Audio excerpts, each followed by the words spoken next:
Salve a tutti, carico questo short per chiedere chiarimenti a chi ne sa più di me su YouTube e sugli algoritmi che lo regolano. Ho trovato questo messaggio che ci informa che dal 31 marzo 2025 è stato aggiornato il modo in cui vengono conteggiate le visualizzazioni degli short. Ok, le visualizzazioni terranno conto del numero di volte in cui uno short viene riprodotto o rivisto senza alcun requisito di tempo di visualizzazione minimo. In base a quanto detto, le visualizzazioni possono solo aumentare e mai diminuire. Ho caricato questo short che dopo soli 17 minuti dalla pubblicazione aveva 4 like e ben 894 visualizzazioni. Dopo 20 minuti i like erano sempre 4, le visualizzazioni sono salite a 900. Dopo 2 ore e 18 minuti dalla pubblicazione sono diminuiti i like e sono diminuite anche le visualizzazioni, che da 900 sono diventate 791.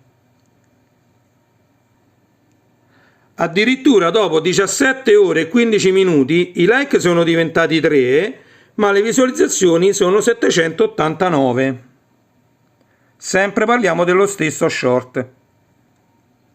Questo è il grafico che mi mette a disposizione la piattaforma YouTube e come vedete mi dice che ieri dalle 14 alle 15 ho fatto 757 visualizzazioni, cosa non vera dagli primi 2 short che vi ho fatto vedere, screen, che misuravano 900 visual.